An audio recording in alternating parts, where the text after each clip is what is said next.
오리지널 애니메이션 하면 여러분들은 어떤 생각이 먼저 드시나요? 저는 오리지널 애니를 정말 싫어하는데 그에 지대한 영향을 준 작품이 있었기 때문이죠. 중학생이었던 제가 오리지널 애니가 참 답답하고 전개가 중구난방하다고 느끼며 이후 모든 오리지널 애니메이션을 거르게 만든 작품, 그렇습니다. 오늘 리뷰할 애니메이션 길티 크라운입니다.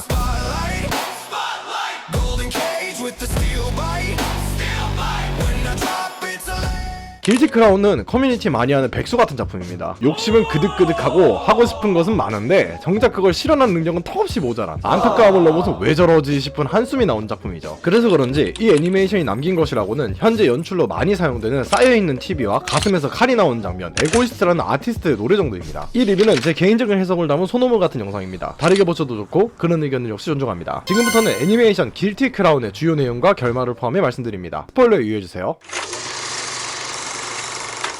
길티 크라운은 10년 전 2029년 로스트 크리스마스 이후에 일본을 배경으로 시작합니다. 이 로스트 크리스마스 때 아포칼립스 바이러스가 퍼진 뒤 일본은 GHQ의 통제를 받는 사회가 되었죠. 주인공 오오마 슈는 이런 세상에서 평범한 학생처럼 살고 있지만 남들 앞에 나서지 못하고 결정적인 순간에 결단도 못 내리는 어중간한 인물로 그려집니다. 그러던 어느 날 슈는 구교사에서 에고이스트의 보컬 이노리를 만나게 되는데, 이노리는 가이가 이끄는 레지스탕스한 장의사와 관련된 인물이었고, 슈는 자신이 좋아하던 아티스트인 이노리를 도우려다가 사람의 마음을 무기로 끄집어내는 보이드의 힘을 얻게 되죠. 가이에 따르면 이 능력은 보이드 게놈이라 불리며 사용 가능한 샘플이 3개밖에 없었던 왕의 힘이라고 불리는 힘이었습니다. 그렇게 슈는 원치 않았지만 장의사의 싸움에 휘말리기 시작하며 여러가지 작전에 참가하게 되죠. 슈에게 가이는 GHQ에 맞서 싸우는 영웅처럼 보였고, 장의사 멤버들 역시 그를 절대적으로 따르고 있었으나 슈는 처음부터 가이의 목적도 방식도 쉽게 납득하지 못하였고, 그럼에도 이노리와 가이에게 휩쓸리듯 점점 장의사의 중심으로 들어가게 되죠. 이 과정에서 슈는 학교와 장의사 양쪽으로 오가며 사람을 구하기도 하고 위험한 임무에 동원되기도 하지만 정작 자신이 왜 싸우는지, 무엇을 위해 움직이는지 끝내 확신하지 못합니다. 그러던 중 슈는 자신과 가까워진 친구 야히로에게 있는 동생 준과 그의 사정을 알게 되지만 GHQ와의 사건에서 준에 자신을 죽여달라는 부탁을 받은 슈는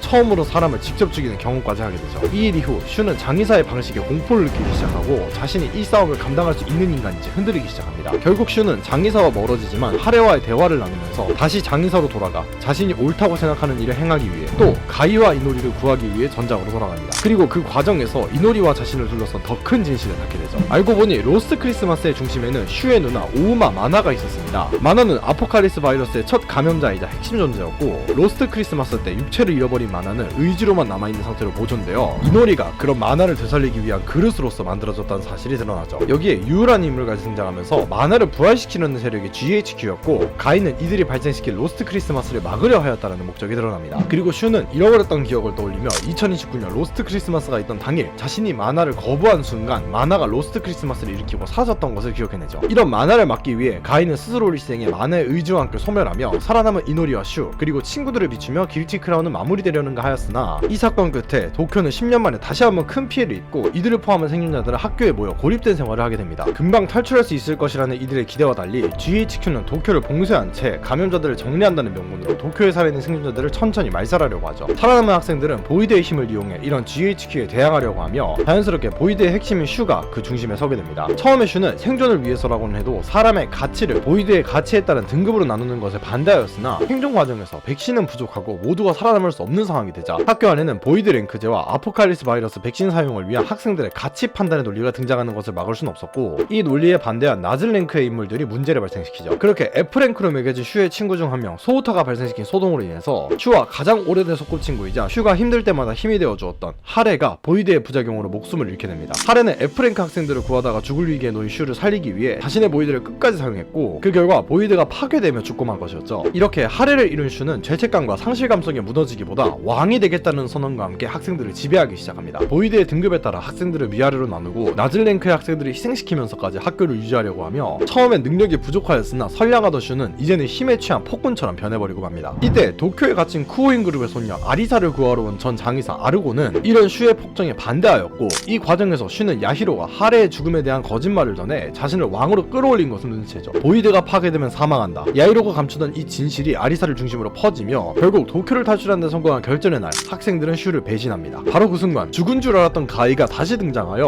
가이는 슈의 팔을 잘라내어 보이드 개념을 빼앗아가고, 아포칼립스로부터 세계를 지키기 위해 도쿄를 공격하는 세계 정부의 미사일과 함선들을 학생들의 보이드를 부수고 희생하면서 파괴하여 도쿄를 지켜냅니다. 그렇게 팔이 잘린 슈는 이노리 이노리와 함께 도쿄안으로 피신하게 되고 GHQ는 다시 한번 마나를 부활시키기 위해서 저항하는 이노리를 납치하죠. 이에 오른팔을 잃은 슈는 이노리를 되찾고 친구들을 구하기 위해서 자신이 죽을 각오를 하고 세상에 남은 마지막 세 번째 보이드 게놈을 사용하여 다시 한번 사람의 마음을 보이드로 꺼낼 수 있는 힘과 모든 것을 받아들이는 오른팔이라는 자신의 보이드도 얻게 됩니다. 그렇게 GHQ에 도착하였지만 이미 이노리는 마나와 뒤섞인 존재가 되어 있었고, 마나로 변한 이노리와 가이를 맞이한 슈는 가이를 쓰러뜨리고 사실 가이의 진짜 목적이 마나와 유우가 일으키려는 네 번째 묵시록을 완전히 끝장내는 것이었다는 것을 알게 되죠. 가이는 이전 마나와의 소멸로 유우가 마나를 계속해서 되살릴 것을 알고 마나의 숙명인 네 번째 묵시록을 발생시켜 그걸 슈가 멈추게 만듦으로써 마나와 함께 완전히 소멸할 작정이었습니다. 결국 가이를 쓰러뜨리고 네 번째 묵시록이 막힌 것으로 인해 가이와 마나는 소멸하고 세상에 퍼진 아포칼립스 바이러스를 정화하기 위해 슈와 이노리가 이를 함께 받아들이며 이들도 함께 소멸하려고 하였죠. 그런데 마지막 순간 이노리는 슈를 살리기 위해 모든 것을 혼자 떠안고 사라지며, 그렇게 이노리만이 소멸하며 슈는 그 모든 소동에서 유일하게 살아남는 데 성공합니다. 몇 년 뒤 시력과 오른손을 잃은 슈가 죽은 하레의 생일 파티 자리에 나타나고 떠나간 이노리의 노래를 들으며 길티 크라운은 마무리됩니다. 이런 길티 크라운의 유일하다시피 한 장점은 바로 컨셉과 소재로 이야기 전반에서 정말 다양하고 좋은 소재들을 활용하기 위해 끌어왔습니다. 대표적으로 아포칼립스 설정, 성경, 주인공과 주변인들의 관계, 보이드, 복제인간이 있는데 이 중 저는 아포칼립스 설정과 보이드 설정의 신선함에 있어서는 긍정적으로 보고 있습니다. 길티 크라운에서 가장 중요하게 다뤄지는 소재는 사람들을 결정으로 바꿔 죽음으로 이끄는 아포칼립스 바이러스와 사람의 마음을 어떤 형태로 실체화시킬 수 있는 보이드 게놈이라고 할 수 있죠. 아포칼립스 바이러스는 후반부에 밝혀지지만 인류를 포함해 지구의 모든 것을 수정성에 가두는 외계 물질로 이를 전 인류에 퍼뜨리기 위해서 유우라는 캐릭터가 등장합니다. 유우는 이후 말씀드리겠지만 스토리 전개상 케이토와 가이가 그 역할을 모두 해도 되는 하등 쓸모없는 그저 겉멋만 잔뜩 든 캐릭터였지만, 이 유우를 통해 상징하는 네 번째 묵시록에 대한 내용은 설정 자체는 괜찮았다고 보여지죠. 간접적인 서사로 인류에는 지금까지 세 번의 묵시록이 찾아왔었고, 인류사에서는 이를 이겨낼 때마다 왕의 힘을 가진 메시아가 있었다라는 성경과 유사한 내용을 지속적으로 암시하는 것을 통해 성경을 아는 사람에게 어필하며 슈에게 네 번째 묵시록에 대항할 메시아 역할을 부여했습니다.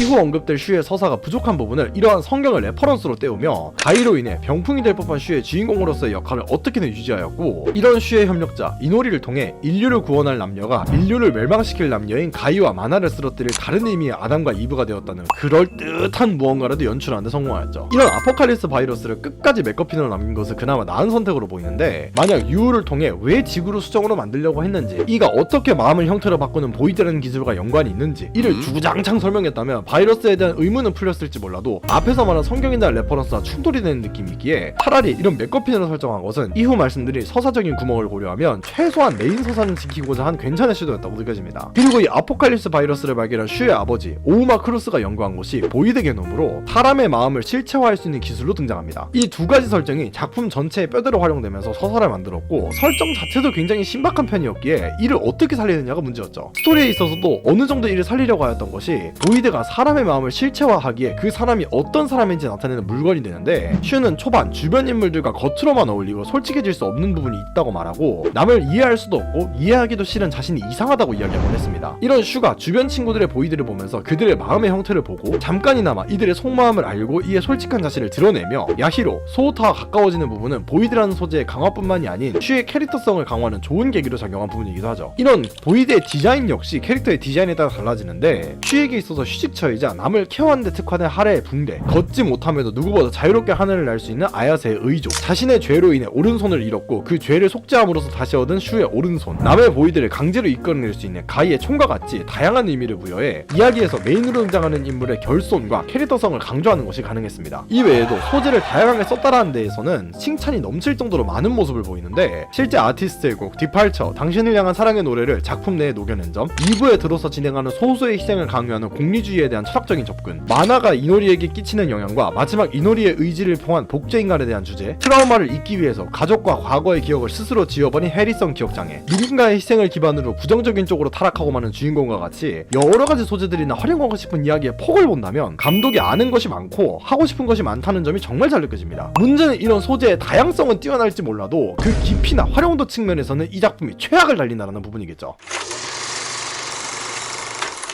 이런 길티 크라운의 가장 큰 문제점이 바로 부족한 활용도와 서사로 앞에서 말씀드린 다양한 소재를 이 작품은 제대로 소화도 하지 못하고 있습니다. 굳이 예시를 들자면 1000평의 저수지로 쓸 부지를 사놓고 그 깊이는 웅덩이만도 못하게 파면 그게 어떻게 저수지가 될까요? 길티 크라운은 처음부터 끝까지 그 모든 것이 엉성하게만 이루어져 있는데 가장 걸리는 부분이 서사, 보조 스토리, 엔딩으로 작품에서 가장 중요하다고 해도 모자랄 부분들을 모두 망쳐놓고 말았습니다. 우선 서사에 있어서 길티 크라운은 처참히 실패하였는데 이야기에 등장하는 주 조연을 합친 인물이 20명 정도밖에 되지 않음에도 이 중 가장 주요 인물인 가이, 슈, 마나, 이노리 이 4명의 서사도 제대로 챙기지 않고는 곁다리 조연들의 이야기에 시간을 너무 오래 할애하는 부분이 눈에 띄죠. 먼저 주인공 슈는 첫 화에서 이타적인데 남들과는 못 어울리며 특별히 뛰어난 능력이 없다라는 본인의 특징을 독백으로 읊는 것이 다이고, 이런 슈의 성격에 드러나는 대화나 이를 기반으로 어떤 행동을 하는지는 전혀 보여주지 않습니다. 애니메이션이 시작하고 단 5분 만에 독백으로 읊은 성격만 들은 우리는 슈가 어떤 인물인지 알지도 못하고 슈에게 이입하기 시작하지도 못한 상태에서 이노리를 구하지 못했다고 질질 짜면서 절망하기 시작하는 모습을 보면 이거 뭔데? 쟤 왜 저래? 와 같이 슈의 행동에 당황스러움이 먼저 느껴지죠. 이는 이후 과거 서사에서 슈는 가이가 존경했던 이타적이고 용감하고 능력 있는 아이였다는 것과 대조되게 하기 위해서 이런 부분을 작품에 집어넣은 것은 납득이 되나, 원래 슈의 성격이 독백이 아닌 자연스러운 슈의 행동과 슈가 겪는 사건을 통해 보여줘야지 난 이런 사람이야 라고 대충 떼우고 넘어갔다라는 것이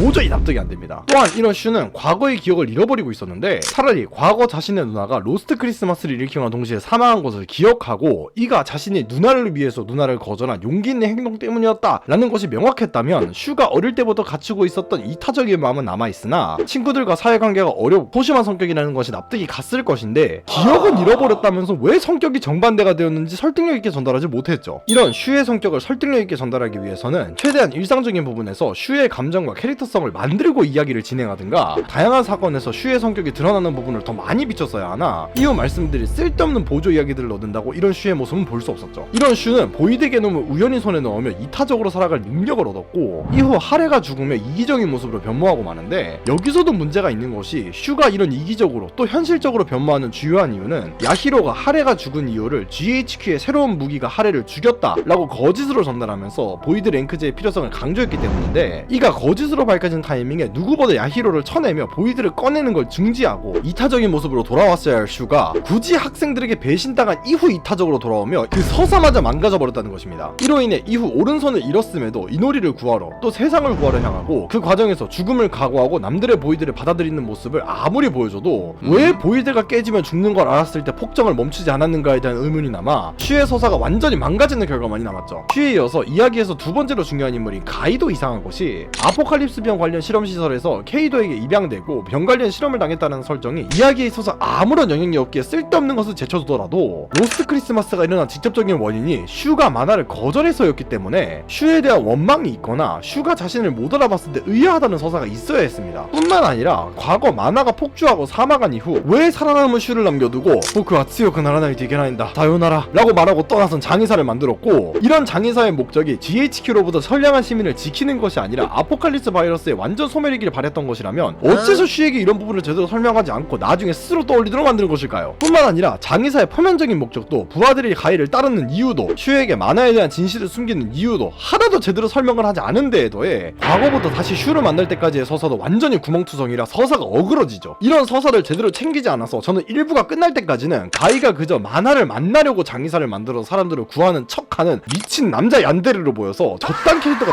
왜 있지라는 생각이 들었습니다. 이후 죽은 것으로 보이던 가이가 갑자기 살아나서 만화를 완전히 제거할 방법으로 네 번째 묵시력을 발동시켜야 한다라는 사실을 알았다면 왜 이걸 슈나 동료들에게 전하지 않은 것일까요? 자신이 케이도 편에 돌아섰다는 확신을 케이도에게 주기 위해서 연기를 했어야 한다면 마지막에 그렇게 필사적으로 슈와 싸울 필요가 있었을까요? 차라리 마지막 이노리를 구하기 위해 찾아온 슈에게 네 번째 묵시력은 발동되어야만 해 라고 사정을 설명하려던 찰나 슈가 먼저 가이를 배신자라고 생각해서 공격하였고, 가이가 대충 싸우는 것을 눈치챈 슈에게 가이가 진실을 전하는 방식이었다면 만화를 죽여 아포칼립스 바이러스를 완전히 제거해야 한다라는 가이의 목적이 납득이 갈 텐데, 이와 같이 이 애니메이션 내내 가이는 설정만 멋있지 이치에 전혀 맞지 않는 듯이 행동합니다. 만화도 마찬가지로 이런 만화가 왜 슈에게 집착하는지라는 부분이 전혀 등장하지 않는데, 애초에 아포칼립스 바이러스에 처음 감염된 거지 이로 인해 인격이 바뀌진 않았을 건데 만화가 슈를 어째서 아담으로 정했는지, 왜 슈와 근친혼을 통해 인류를 멸망시키려는 건지 그 관련 서사가 하나도 등장하지 않습니다. 그나마 관련으로 등장한 장면에서도 만화가 원래부터 슈를 좋아했던 건지 아니면 아포칼립스 바이러스에 걸리고 나서 유우에게 조종당한 건지 그 경계선도 제대로 표현되지 않은 상태로 묘사되며 유우가 오나카노코 아다무니 키메타 미타이 데스요? 라는 말을 하는 장면으로 만화의 캐릭터성을 아예 고려하지 않은 부분이라고 볼 수 있죠. 차라리 만화를 아포칼립스 운석이 떨어진 곳 주변에 있던 고아로 설정하고 이를 크루스가 입양하는 것으로 설정하였다면 만화가 아포칼립스 바이러스를 뿌릴 종자라는 설명이 가능해 훨씬 이해가 갔을 것 같습니다. 이런 멸망을 불러오는 소녀라는 소재는 사야의 노래라는 작품이 유명한데 이 작품에서는 인류를 멸망시키러 온 사야가 주인공과 서사를 쌓기에 기분 나쁘긴 하나 서로의 감정을 많이 드러내어 납득이 갑니다만 만화는 슈와 서사를 아무것도 쌓아놓지 않고서 그냥 근친을 하려는 미친 얀데레로 보이죠. 마지막으로 이노리도 슈와의 서사가 이상하게 쌓여있는 것이 초반 이노리는 가이를 따르며 자신을 구하고 이름을 주었기에 그를 배신할 수 없고 슈에게 친절하게 대한 이유도 가이가 그렇게 하라고 했기 때문이라고 하는데 왜 마지막에는 가이보다 슈를 고르며 슈에게 많은 걸 받았다고 하는 건지 그 서사가 부족하죠. 가이에게 살아갈 생명과 스스로 살아갈 기회를 받았다면 슈에게는 마음을 배우고 사랑을 배웠어야 하는데 이 과정이 보는 이들이 납득할 수 있을 정도로 등장하지도 않고 마지막에 보쿠와 이노리다카라 스키다요? 라는 말을 들었기 때문이라고 가이에게 설명하는 것이 끝이죠. 심지어 이노리와 슈의 관계적 서사가 발전한 2부에 들어서는 마지막에 가서야 이노리가 이미 만화와 융합한 상태였다는 것이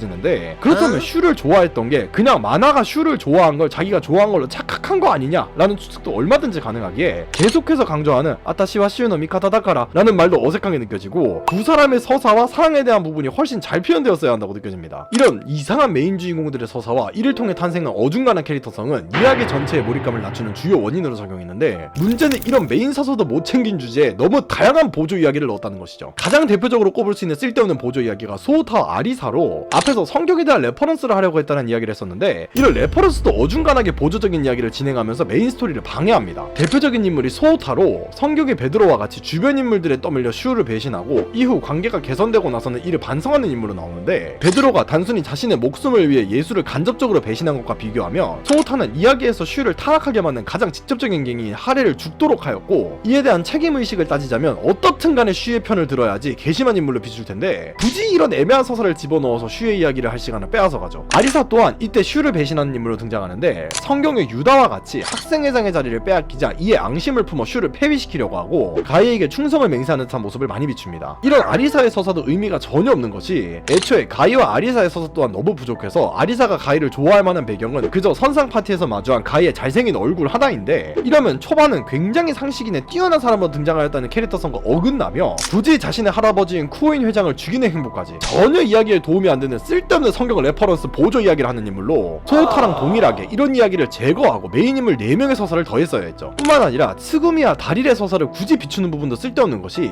이 둘의 연계성은 2부 시작점에 친하게 지내는 듯한 모습을 잠깐 비추는 것이 전부임에도 다릴의 서사나 트구미와 다릴의 전투 중의 대화와 같은 부분이 상당한 양의 분량을 차지합니다. 이런 수많은 보조 이야기들을 생각하면 감독이 시도하고 싶은 것들은 정말 많았고 특정 상황이나 레퍼런스를 사용하고 싶었다는 의도는 다분하게 보이는데 이를 24분짜리 애니메이션 22화로 종결하기에는 이야기의 갈래가 너무 많은 게 문제입니다. 앞에서 말씀드렸듯이 메인 인물에 해당하는 4명의 서사도 모자란 판에 지금 굳이 주변 서사까지 집어넣겠다고 할애한 시간이 많아서 이를 다 넣을 정도로 긴 분량의 애니메이션을 만들 재력도 그런 이야기를 철저하게 묘사 혹은 간접적으로 넘어갈 능력도 없으면서 굳이 꾸역꾸역 집어넣은 욕심만 많은 상황이 발생한 거 말죠. 여기서 아니 그럼 주변 인물들의 캐릭터성이 죽잖아. 그럼 주변 인물들까지 다 챙기는 게 뭐 어떤 애니가 있는데? 라고 하실 수 있는데 주변 인물들의 캐릭터성을 모두 죽였으면서 성공한 애니메이션이 기생수로 시니치, 타무라 레이코, 히로카와 시장을 제외한 인물들의 서사는 최대한 제한한 것으로 인간이란 무엇이며 어디서부터 인간이라고 할 수 있는가를 잘 전달하였으며 이 과정에서 히로인이 사토미나 최종 흑막인 고토마저도 그 캐릭터성을 단순화시켜서 시니치가 어머니를 잃고도 인간으로 있으려는 의지, 기생수의 보스라는 상징성만을 부여해 모든 이야기를 시니치 단 한 명에게 집중시켜 서사를 완성하였죠. 반대로 주변 인물들까지 모두 챙긴 애니메이션으로는 블리치로 주조연이 약 50명에 달함에도 후반부까지 이들 하나하나의 서사를 놓치지 않았죠. 이런 선택과 집중을 하지 못한 것이 드러난 마지막 부분이 엔딩으로 길티 크라운은 작품의 마무리도 이상한 것이 애초에 2부로 들어가면서부터 서사의 문제점이 터지기 시작하였음에도 이를 기워 붙이거나 어떻게든 메꾸려고 하는 것이 아니라 우리는 무조건 22화의 완결을 내야 해! 라는 의지를 보이듯이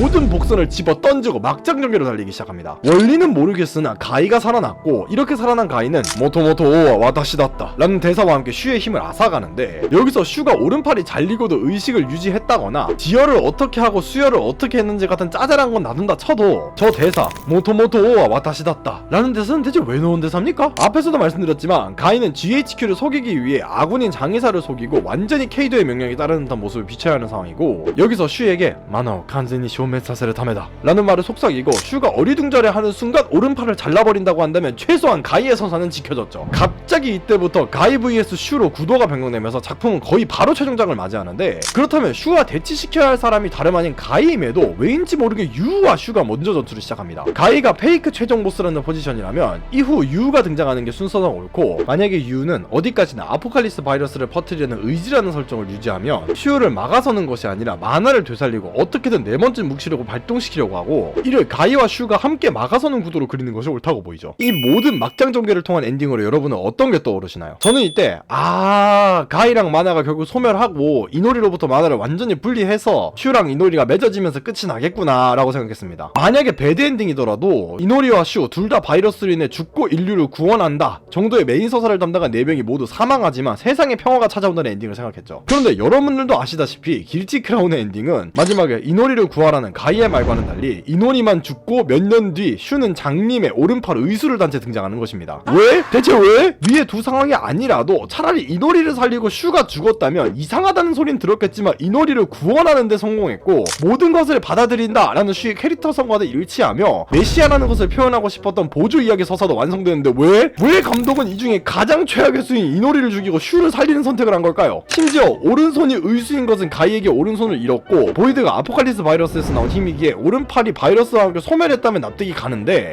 모처럼 둘이서 아포칼리스 바이러스를 끌어안은 채 구원을 내리고 함께 소멸한다라는 메타포와 느낌을 다 줘놓고 대체 왜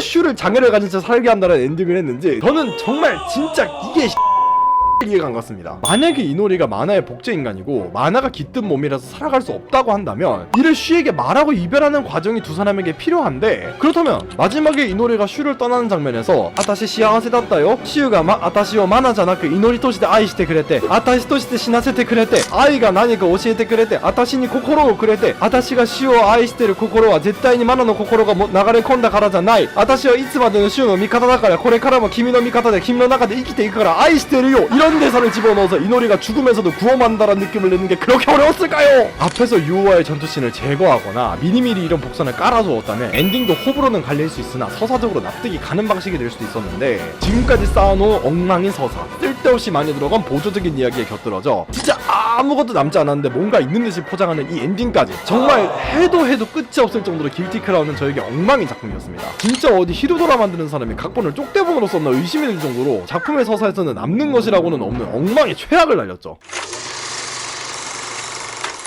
이런 서사가 엉망인 길티 크라운은 사람을 불쾌하게 만드는 재주가 있는 것이, 진짜 하등 쓸모없는 에로씨는 굳이 계속 챙긴다는 것입니다. 정말 이건 단점으로 언급할 수밖에 없을 정도로 열받는 것이, 중요한 메인 스토리를 어떻게든 집어넣고 인물의 캐릭터성을 부여해도 부족한 주제에 후반 서사가 중요해질 때까지 굳이 선정적인 장면을 집어쳐넣고 있죠. 그냥 젊은 남자한테 억울하나 끌려고 했는지 초반에 특히 이런 부분이 집중되어 있는데, 정말 보면서 슈의 과거 이야기나 쳐풀 것이지라면 씨발 진짜 다급히 뒤질 것 같았습니다. 정말 100보 양보해서 이런 섹슈얼한 씬이 필요한 부분을 찾아본다면 두 군데로, 먼저 초반 이노리는 가이의 명령으로 슈에게 접근하는 방식이었던 것이 드러나기에 일부러 슈의 나이대의 남자에게 접근하기 위한 허니트랩의 용도로 이노리가 섹스 어필을 했다고 한다면 납득이 안 가는 건 아닙니다. 두 번째로 이를 조금 더 발전시켜서 메타포로 활용하려던 흔적으로 남은 것이 하레와 이노리를 통해 슈의 변질되는 과정을 간접적으로 설명한 부분이죠. 하레는 작중 초반부터 슈를 좋아한다는 설정으로 등장하며 슈를 배려하며 위해주고 좋아한다는 티를 정말 많이 내는 캐릭터로 슈의 이타적인 부분을 상징하는 히로인이지만, 이노리는 갑자기 등장하여 슈에게 애정이 있는 듯 없는 듯 헷갈리게 행동하고, 슈가 장의사로 들어가는 메인 열쇠이자 슈를 왕으로 만드는 계기가 되는 슈의 이기적인 부분을 상징하는 히로인입니다. 이런 히로인의 상징성에 따라 실제로 일부 중 장의사를 그만둔 슈가 이노리에게 거절당하자 하레를 찾아가 자신을 좋아하는 하레를 이용하려는 이기적인 모습을 보이고, 이타심을 상징하는 하레는 이를 거절하며 자신이 좋아하는 슈가 아니라고 부정하죠. 하레는 이런 슈의 이타심을 상징하듯 하레가 사망하자 슈는 이기적인 폭정을 시작하고, 이기심을 상징하는 히로인이 이노리에게 의지하기 시작하며 이노리가 마지막에 사망하는 것으로 이타적 이슈로 돌아오게 됩니다. 이런 두 사람이 슈에게 섹슈얼한 어필을 한다면 이는 충분히 납득이 가고, 제작사에서도 이런 상징성을 남겨둔 것처럼 연출한 걸로 보아서 100보 양보해서 이 두 사람의 섹스 어필은 그럴 수 있다고 생각하죠. 그러나 길티 크라운은 전반적으로 이런 에로씬이 상당히 노골적으로 등장하는데, 1화에서 아야세의 전투씬을 보자면 굳이 홍조를 띄우고 신음을 섞어가며 싸우는데, 기체가 파일럿과 연결되어 있다는 점을 표현하고 싶어서 흉물을 공격당했을 때 소리를 지르며 가슴 쪽으로 움켜쥐는 것까진 이해가 가나, 쓸데없는 이런 바스트 모핀과 홍조 때문에 굳이 이런 장면이 필요한가? 라는 생각이 들게 만들죠. 이런 아야세를 서포트하는 것으로 등장하는 tsugum이는 더한 것이 해킹 툴을 사용하는 일반적인 모습과 다르게 어떤 공간에 들어가서 여러 홀로그램을 사용해 전투하고, 이 과정에서 굳이 엉덩이로 패널을 밀거나 장난스럽게 전투하는 듯한 모습을 비추기에 쓸데없이 에러하다를 넘어서 이야기 전체의 톤과 맞지도 않는 전투 방식으로 볼 수 있습니다. 마지막으로 슈의 양어머니인 하루카 또한 굳이 이런 섹슈얼한 모습을 비추는데, 굳이 속옷을 입고 등장하는 슈에게 들러붙거나 박살나는 포지션이면서 라이더 슈트를 입는 등 그냥 감독의 패티시나 10대 성격 왕성한 남학생들한테 어필하기 위한 수단으로만 보이죠. 만약 전체 서사나 캐릭터를 잘 챙긴 상태로 진행했다면 이해가 안 가는 것도 아니었고, 앞에 이노리와 하레의 상징성을 통해서 잘 이끌어갈 수 있었던 가능성이 엿보이기도 했기에 메인 스토리를 잘 챙겼다면 크게 지적할 부분은 아니라고 보이나, 정말 이때 이후로 오리지널 애니메이션을 안 봐서 다행이라 생각이 듭니다. 정리하자면 애니메이션 길티 크라운은 소재는 좋았으나 그걸 살릴 능력은 없고, 그 와중에 선정성으로 어그로는 끌고 싶은 실속 없는 쓰레기 같은 작품이었습니다. 아포칼리스 바이러스와 보이드라는 좋은 소재를 끌고 와놓고서는 가장 중요한 슈, 가이, 이노리, 마나가 아닌 주변 인물들의 이야기만 주구장창 늘어놓고 정작 주요 인물들의 서사는 챙기지 못한 채로 엉성한 엔딩까지 만들어버린 지경에 이르렀죠. 그 과정에서 젊은 남자들에게 인기를 끌려고 굳이 선정성까지 부각하는 모습에서 이걸 만든 감독은 욕심만 그득그득하고 그걸 살릴 능력은 없구나 라고 느끼고 말았습니다. 앞으로는 이런 끔찍한 작품이 나오지 않기를 바라는 마음에서 제가 이런 애니메이션 길티 크라운에게 주는 평점은 별 5개 만점에 2개입니다. 여러분의 평점과 느낌도 댓글로 들려주시면 감사하겠습니다.